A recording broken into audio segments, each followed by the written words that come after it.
we're doing an introduction to the Kabbalah.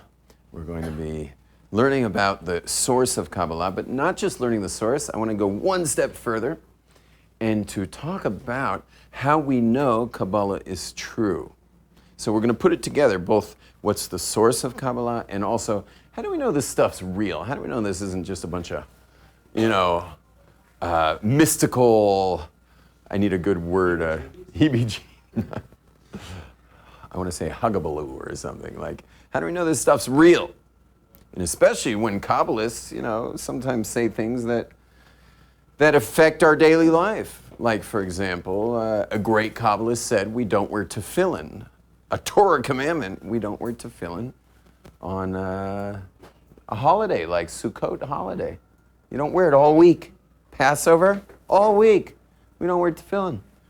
Why? We always used to wear tefillin, but came along a great Kabbalist who said we don't wear tefillin on the holiday on the Passover or on Sukkot. What is the history of the Kabbalah? So let's start with our first Kabbalist. Our first Kabbalist in history is Adam. Adam is the first Kabbalist. Adam being this man who was kind of male-female, and it was decided by God that he should have a partner, like he should have a life partner who is known as Eve.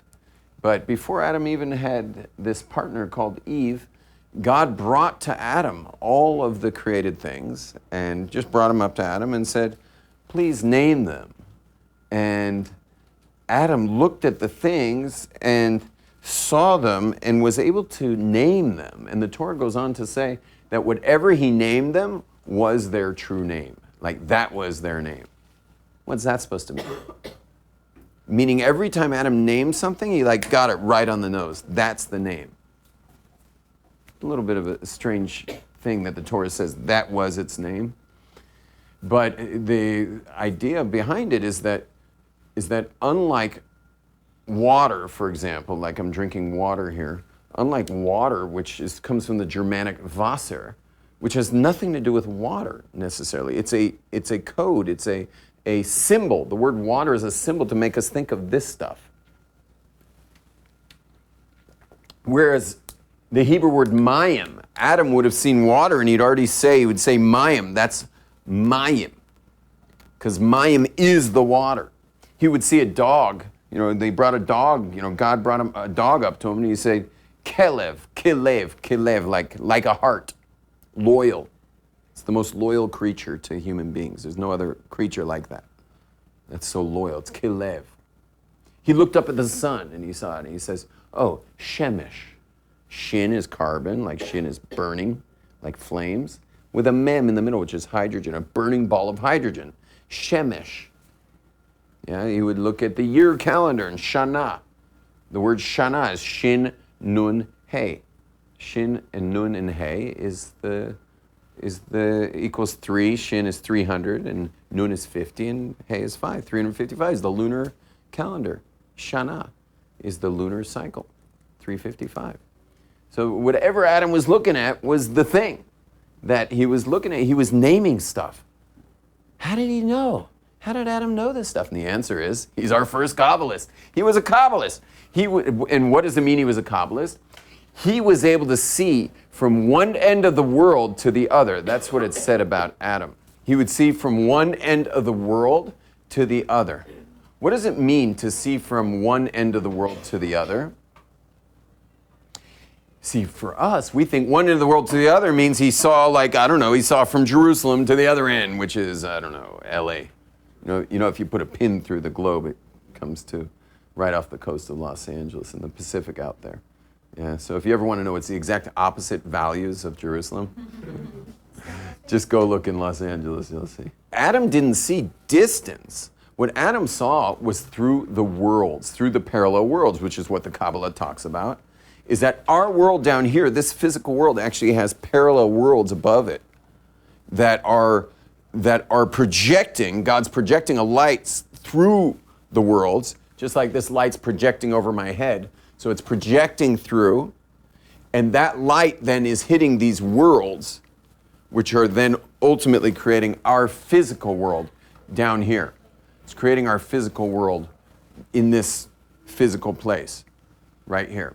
So what happened was Adam could see from this world all the way up the parallel worlds, which are several of categories of worlds, all the way up to where God was projecting the thing that he was seeing. Now, what happens is there's 22 letters to the Holy Alphabet, and God is projecting through the utterances of creation, these 22 letters. Those 22 letters are going through intercalculations down this whole matrix. It comes out to 231 intercalculations. Aleph Bet, Aleph Gimel, Aleph Dalet, Aleph Hey, Bet Aleph, Bet Gimel. It's an algorithm, and it comes to 231, but it gets exponential almost immediately. And it's very, very complicated. But what happens eventually, let's say we're talking about a dog, is eventually the C, like a slot machine, yeah? The C, or the Kaf of Kelev, right? The C goes chunk, finally hits at the bottom, Kaf, coming down the next letter, Lamed, next letter, Bet, Kalev, and then all of a sudden, woo, woo, woo, woo, woo, woo. Here's a dog, dog. So Adam was actually watching the letters from the upper world coming down the system all the way down until Kalev, Kaf, Lamed, Bet, Kelev. And then he named the dog. He's like, that's a Kelev. And God's like, on the nose, you got it. It's a Kelev, that's a dog. So when God brought each creature to Adam to name it, and it says that Adam could see from one end of the world to the other, it was talking about Adam being able to read the whole creation, the matrix of creation, in the parallel realms until it weaves its way into physicality. So therefore, Adam was our first Kabbalist. He saw all the way through creation, and this is why during the Havdalah ceremony, we look into our fingernails to see the reflection of the torch. The torch has to do with Adam.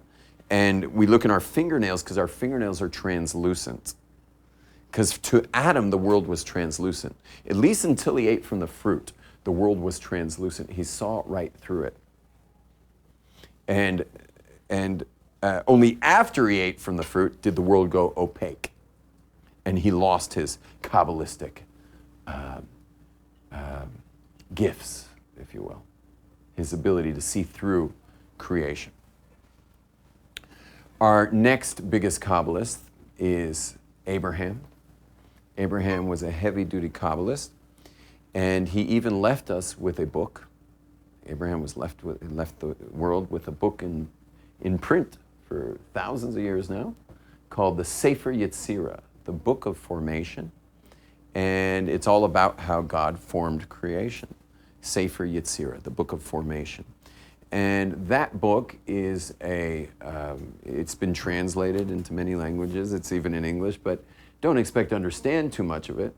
But that's also how you can, in it is how you can build a Frankenstein, like they built a Frankenstein in Prague, one of the most famous Frankensteins. In Hebrew, the Frankenstein is called a golem. And there was the golem of Prague, where the Maharal of Prague, the great rabbi of Prague, built a golem, a man-made man.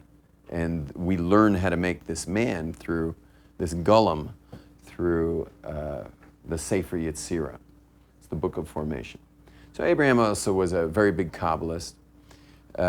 He understood, all the details of the spiritual realms, and he worked very hard to get there, and I'm sure plenty of it was gifted, but a lot of it was his hard work. Then our next Kabbalist that we're going to skip to would be the Jews at Sinai. When the Jews received the Torah at Mount Sinai, it was national prophecy. But once you're getting prophecy, you'll understand that means you're now a Kabbalist. What do I mean? See, right now, none of us have prophecy. We're all locked into this world. We don't see through creation. So all the step-down conversions of the light coming all the way down to physicality, all those step-down conversions, we don't see any of that. We only are on the other end of the whole creation. So we don't get to see the actual gradations where the power of creation is brought down lower and lower and lower. We don't get to see that. In prophecy, you do get to see it. In prophecy, so what does it mean? Just like, for example, this light right above my head that's shining onto my hand, is that light is plugged into a socket that's 220. And all the power that's coming from the power plant in Jerusalem, it's hundreds of, it's probably 100 million volts. I don't know how many volts are coming out of Jerusalem's power plants, but it's powering the biggest city in Israel. That's being converted. There's step-down conversions going lower and lower and lower until it finally hits 220. Now, if there's a power surge and it starts blowing through all the converters, and now each converter, instead of sending down a lower voltage, is sending down the same high voltage. So eventually it would hit this light, or it'd immediately hit the light and blow the light to smithereens. That's prophecy. See, normally we don't get to see what's going on above this world. Normally we are limited to just seeing this view. And our brains have been specific because your brain is awesome and your brain has a direct access to tap into much more. But you have these things called inhibitors that inhibit your brain from being able to see what's really out there. But God could uninhibit your brain, or he could uninhibit the system to actually send down a much greater power surge. But of course, that would be very dangerous for you. You have to be prepared to be a prophet. You have to be prepared to be able to receive that. So this third examples I'm giving of Kabbalists is the Mount Sinai experience, where everyone at Mount Sinai experienced the entire expression of God's oneness in creation, straight through, unfiltered prophecy for an entire nation. And that's the next example of Kabbalists. Now, there were rabbis who studied the Kabbalah since Mount Sinai and continued to study it for years and years. It was passed along orally for over 1,000 years, but because of the Roman persecution, it had to be written down.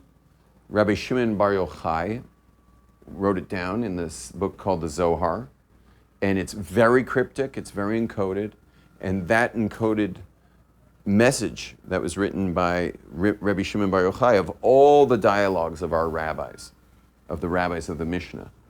He basically put their dialogue, but the way the dialogue is, it doesn't read like a newspaper. It's very encoded in order that people don't get the details, the dangerous details of creation. Because the Kabbalah can be dangerous for you, it can be dangerous for others. It includes all kinds of stuff that not everybody should know. You have to be ready to know this stuff. You have to be spiritually prepared for it. There's a lot of criteria involved with knowing this kind of info, and therefore, when he wrote down the Zohar in a way that would be only understood by scholars. Those scholars studied the Kabbalah for many years. It was always the higher echelons of Torah scholarship. And eventually it made its way down to the Arizal. The Arizal, he meditated for years on the Zohar to try to kind of crack its code. And he succeeded to crack the code and wrote down, his scribe, Rabbi Chaim Vital, wrote down all of his teachings of the uncoded Zohar. So the Zohar was decoded by the Arizal, who's buried in Tzfat. That decoding are called the writings of the Ari, which it's funny, the Ari himself didn't write the writing, but his scribe did. They're called the writings of the Ari. It's a very big compendium of uncoded Zohar. It's written in Aramaic. It's very hard to understand. And so the uncoded Zohar, called the writings of the Ari, are actually pretty unintelligible to most people today. Meaning you have to be a massive scholar to understand the writings of the Ari today. So here he thought he was doing, I guess, the world a favor by uncoding the Zohar, but in our generation, the writings of the Ari are just as coded as the Zohar for most people. Rabbi Shimon Bar Yochai and the Arizal and the Kabbalists that followed him, especially in the Hasidic movement, they all said that you'll know Mashiach's coming when there will be a thirst for Kabbalah throughout the world, meaning everyone's going to want to know the mystical aspects of creation, that then you'll know it's time for Mashiach. So it's kind of cool that, like, you know, here we are in this wild period of Jewish history. I mean, we're in the ultimate period of Jewish history, the Messianic era. You know, we get to be part of it. We're watching it literally unfold in front of our eyes, you know, right beyond this class you're hearing in Jerusalem is the Temple Mount, you know, like when were Torah classes taught here? You know, we are on the other edge of history. It's really exciting. And all the Kabbalists said that in the end of days there will be a thirst for Kabbalah, and we've all witnessed that as well. And they all said it, like all the key Kabbalists said it. The Baal Shem Tov said it. And you know, they all said that there will be a great thirst for Kabbalah, and that it's only, and when the Kabbalah goes out there into the world, that we're going to see redemption. Categories of Kabbalah. The first category is study, the study of Kabbalah, and that's understanding how things work. Meaning, it would be one thing to, you know, see the word water or mayim, and then it would be another thing to like dissect it and understand what it really means, meaning it's actually literally two mems and a yud, which is exactly the molecules of hydrogens and oxygen. A yud, the letter yud is like oxygen, right? The letter yud is just floating in the air. It's oxygen. Yud represents like oxygen, and the mems are water or hydrogen. And the actual letter, so when you're studying Kabbalah, you're studying about that stuff. You're studying names of God. You're studying how God creates the world. There's two major fields of study that are considered the biggest ones. One is how God created the world, and the second one's how God runs the world. How God created the world is called Ma'aseh Reshit, or the act of creation. And how God runs the world is called Ma'aseh Merkava, which is a little obscure. It's called the act of the chariot. Chariot, what does that have to do with the chariot? And the answer is the first chapter of the book of Yechezkel, Ezekiel, describes a chariot. And what is this chariot? This chariot is how God actually runs the creation. That's what the chariot is. And it's incredibly difficult to understand both the act of creation and how God runs the world via this chariot. They're extremely difficult to understand, to the point where the Talmud says that you're only allowed to teach somebody how these two subjects are, teach them about these two subjects if they themselves could know it on their own. Which is a very strange thing to say. If they could know it on their own, you don't need to teach it. What it's saying is that you can give clues and indicators, and they would just kind of like nod.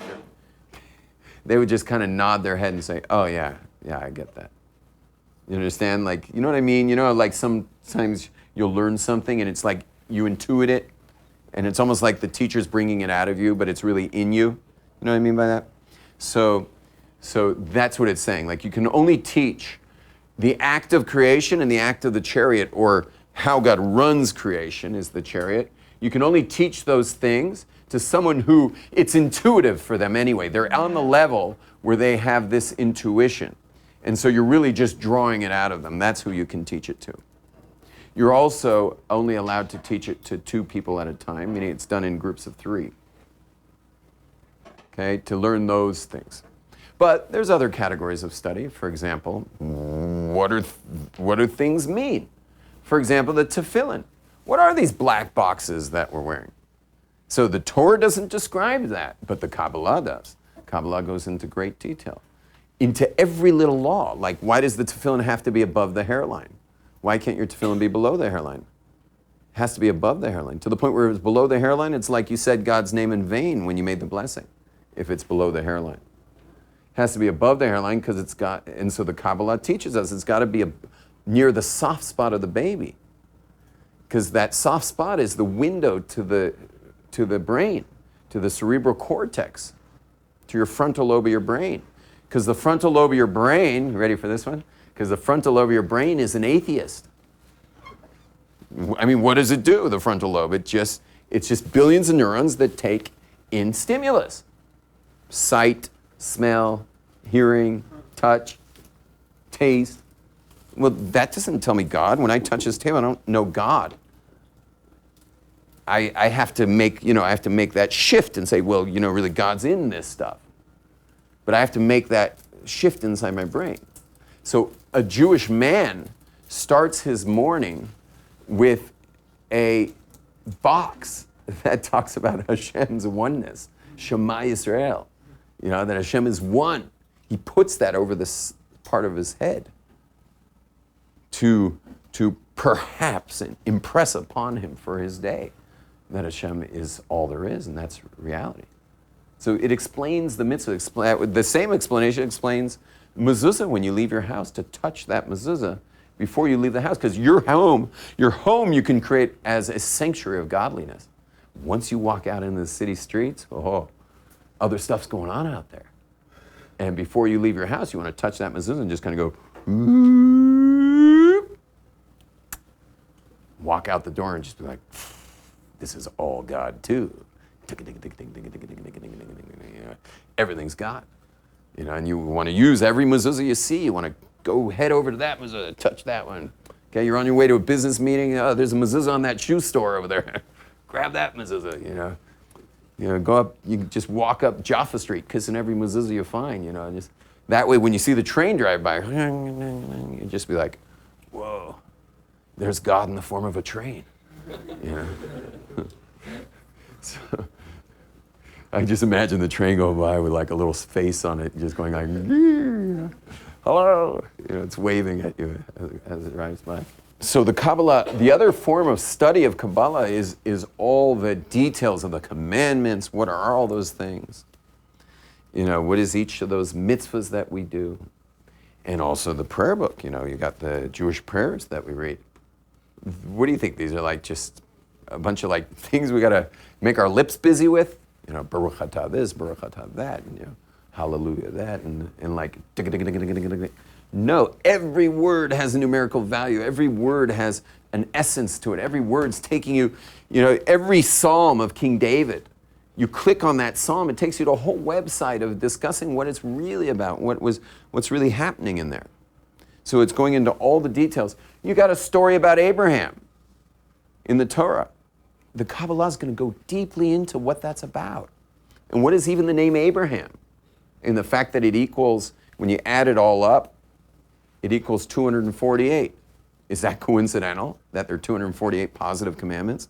And Abraham's known for like proactively like going into the world and like making a difference? And that's the positive commandments. His name is 248. This is another thing that the Kabbalistic study is going to teach you.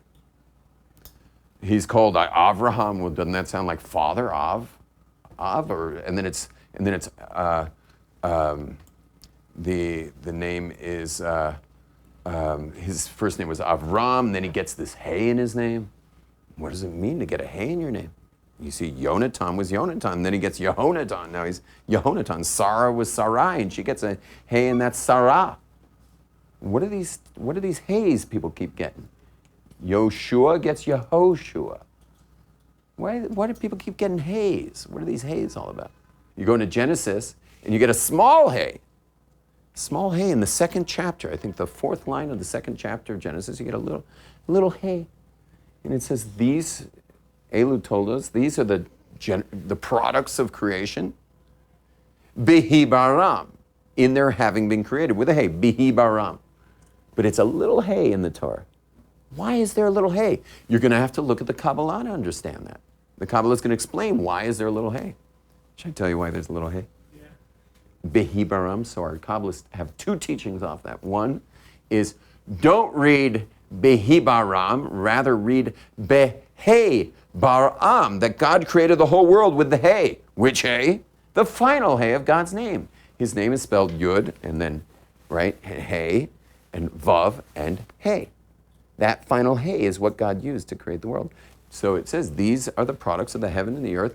With a hay, he created them. You need the Kabbalah to know that. And what does it mean that he created the world with a final hay? And why is the hay little? Why is the letter of God's name little? You want the answer for that one too? The reason it's little is because, think about it. Could there be a more humble being than God? You're God creating the whole world and yet you don't see him. He's little. He makes himself little. He lets you be big while he just is behind the scenes, like some old bubby or something, who made the whole meal but won't take a compliment. God's an old bubby. He creates the whole universe. And there's nothing but him, yet no one sees him. In fact, you even meet people who don't even believe in him. And God still creates him. Still creates him, creates his taste buds and his optical nerves and that are pulling in all this stuff and lets him enjoy the beauty of music, lets him even create music. You could have an atheist violinist using the energy of God to create beautiful pieces on the violin. And God's just like, that's cool. You want to ignore me? Okay. Make some good music though. Make people happy. Hope people enjoy the music. And I'll protect your hands even though you're into, extreme sports. So you can keep playing that music. Yeah, and God's super humble. It's a little hay. The other one is, the other teaching is, Al tikre behibaram, don't read in their having been created, rather read be'avraham. Because the word behibaram in their having been created is the same exact letters as be'avraham in Abraham. These are the products of heaven and the earth in Abraham. What does it mean that they're in Abraham? Meaning Abraham fulfilled the purpose of having created heaven and earth. Because Abraham made this his life. And so therefore, the heaven and earth were all created basically for Abraham. And not from an ethnocentric way, the world was made for me. That's not what it's saying. What it's saying is the whole point of the world was fulfilled by Abraham. Because God created the world for relationship, and Abraham was the one who clawed his way through the physicality of creation and made that relationship. It says the same thing about the Jewish people at Mount Sinai. God created the whole world for the Jewish people. What does that mean? It means we get to walk around like God created the world for us. No, what it means is that we're, by living Torah, by living the mitzvahs, we're developing a relationship, which was the whole point of creation. And because we're fulfilling the point of creation. So it's like the world was created for us. Now, God created the world for everyone, for every being, every mineral, plant, animal, human being. Created it for everybody. But because we, by accepting and living the relationship with God, so it says that the world was created for us because we actually fulfill the creation, the point, which is this relationship. That was a very long explanation of the study of Kabbalah. But you guys get the picture more or less? So we had how God creates the world. We have how he runs the world. That's the chariot. And we have also what are the meanings of the commandments. And we also discussed how do you actually explain the verses of the Torah, whether it's Psalms or it's Genesis or it's a story about Abraham or whatever it is. It's explaining what the creation is all about. The second category of Kabbalah is meditation. It's using names of God. There's many names of God, and you use the names of God and to go on trips, if you will, to trip on the names of God. And to go on these journeys, meditative journeys, you go into meditation and you take these journeys into parallel realms, which we discussed a little bit, going into these parallel realms and going on these journeys. And there's a famous story of the Talmud of 4 great rabbis who actually went on such a journey. And they didn't do so hot in this story. It says that 4 went into the orchard, went into this meditative state called the orchard. Pardes, which is the Hebrew word of an orchard, Pardes, which is where we get the English word paradise, because all words come from Hebrew. Paradise and Pardes, orchard. And the four men went into the orchard, the four rabbis, and only one of the four came out okay. That was Rabbi Akiva. He's the only one who really survived it. And that's meditation of the Kabbalah. So the first was study, the second is meditation, using names of God. Most of the meditations, there's 26 types of meditation. Most of them are microfiche in Hebrew University. You don't meet a lot of people who know how to do Kabbalistic meditation, but there are still some sorts and some forms of meditation that people are doing. It's pretty rare. These days, most people are meditating on their smartphones. Third type of Kabbalistic, using the Kabbalah is, the third type is matter manipulation. It's called Kabbalah Ma'asit.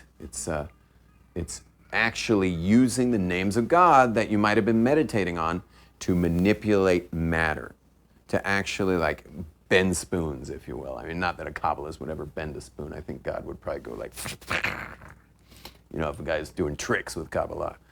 You weren't supposed to do tricks with Kabbalah, although there have been a couple irresponsible Kabbalists. Most famous irresponsible Kabbalist who was just like doing party tricks. It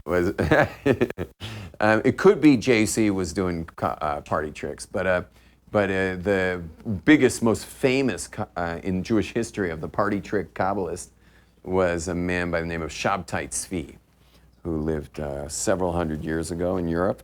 He was doing party tricks and getting everybody all excited because it was a very ignorant time. Jews were living in poverty. They may have been literate, but they weren't scholars, and it was tough times. And we were always under the gun of the nations around us. It was not good times.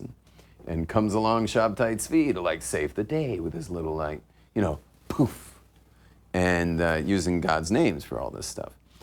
Whatever, that ended in absolute disaster. Like millions of Jews lost the path of Judaism over this guy. And that's why you might have heard, at least in Europeans, Sephardic Jews never embraced this, but at least in the European world, Kabbalah became limited to people who were over the age of 40, knowing all of Torah. They have to be married, they have to have kids, they have to be super grounded and stable to learn the Kabbalah. The Sephardic Jewry never embraced this ban on Kabbalah or this kind of criteria. They continued studying Kabbalah in kindergarten. Just to mention regarding that ban is the dangerous Kabbalah is that they want people not studying until they're ready for it because of various reasons. That dangerous Kabbalistic stuff is no longer accessible today, so we don't have to worry about that anymore. It's not, no one would be able to understand that stuff. I myself, I've been kind of emphasizing in the mystical traditions of Judaism for over 20 years now. Whenever I find my way to a piece of Torah that's the dangerous stuff, I never can make heads or tails. I don't understand what in the world's going on over there. We're just not on that level anymore. We're not on the level of scholarship anymore to be dangerous, for Kabbalah to be dangerous to ourselves or to anyone else by you having studied it. Is that clear?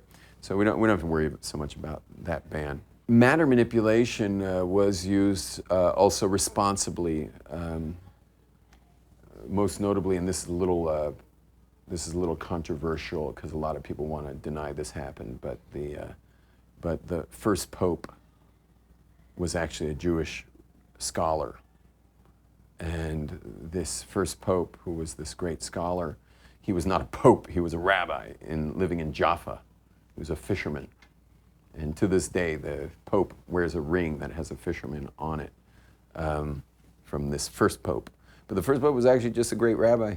And the Jews were being terribly hassled by the early Christians who were hanging around Israel.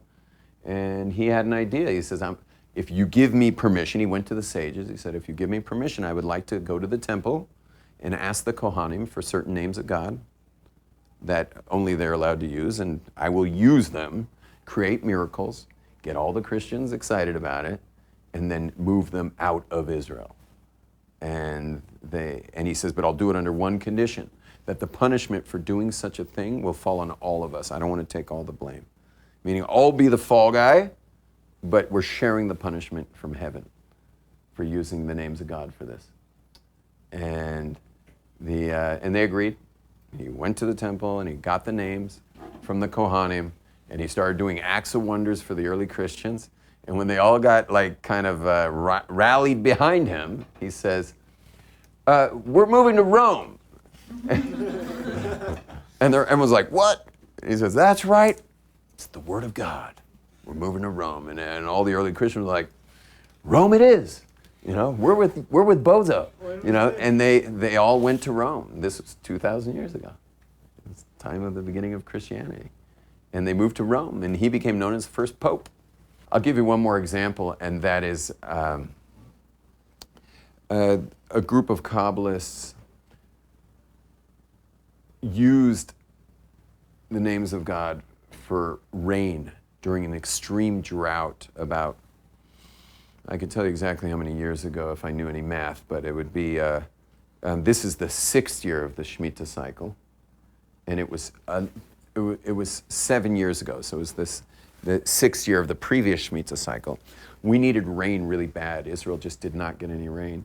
And so these Kabbalists went up in an airplane. Not that Kabbalists need an airplane, but they did it. They made a whole media event out of it. And they went up in an airplane and they flew around Israel, I think 3 times. They flew over Israel, something that wouldn't be recommended today, given the war we're in the middle of. But they flew around Israel 3 times, saying these very specific names of God that have to do with rain, and including the certain supplications that bring rain.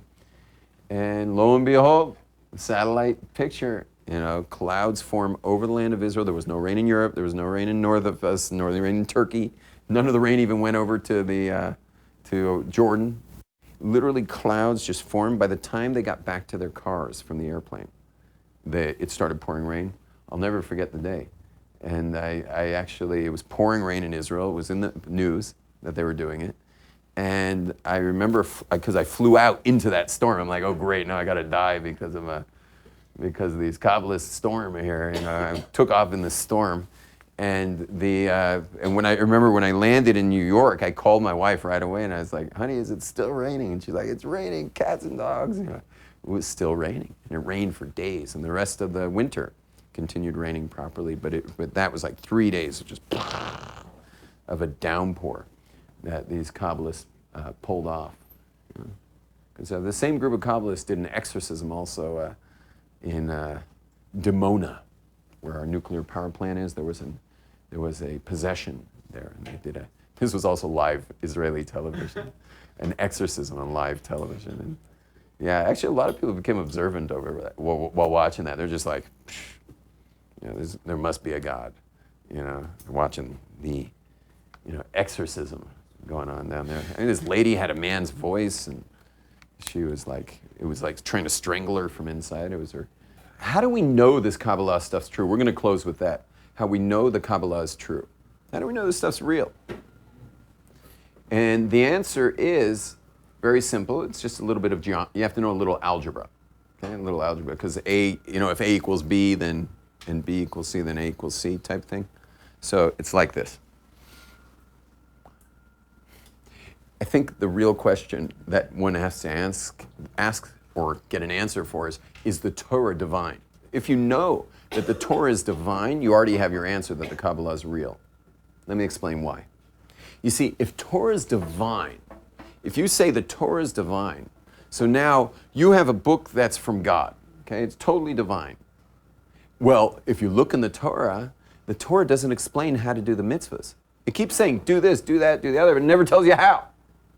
Which means you've got to have an oral tradition to explain how to do things. For example, we already brought up the tefillin. It says, totafot, put totafot between your eyes, but it never explains what totafot are. It tells you on Shabbat, in no uncertain terms, don't do malacha. But it never tells you what malacha is. The Torah tells you to slaughter animals. You want to eat an animal? You got to slaughter it according to my instructions. Oh, great. Let's flip through and find the instructions. Guess what? No instructions. It has to have an oral law. There's no way for our Torah without an oral law. If you don't have an oral law for our Torah, you don't have a Torah. So once you say the Torah is divine, what does that mean about the oral law, the instructions? That they're also divine. It's just the rabbis throughout the generation transmitting down the generations how to do the mitzvahs. How do you actually do them? Most of oral law is just how to do the mitzvahs. I know a lot of people have issues with rabbis and stuff, but really they're just trying to explain how to complete a mitzvah from beginning to end. How do you do the mitzvah? That's the oral law, how to do the mitzvah. Well, we also have this amazing, giant body of information called the Kabbalah, which explains everything else. How God created the world, how God runs the world, what is the real reason behind all the mitzvahs. The Kabbalah on all of that. Well, who are the rabbis that you find in the Zohar, the book that got written down during Roman persecution? Who are the rabbis when you open up the actual Zohar that are in this dialogue with each other?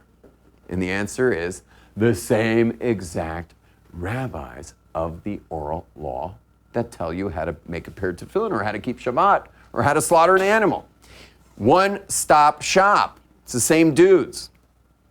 You see, these days, if you want a halachtician, a man who knows Jewish law, you go to this rabbi. You want a Kabbalist? You go to the Kabbalist.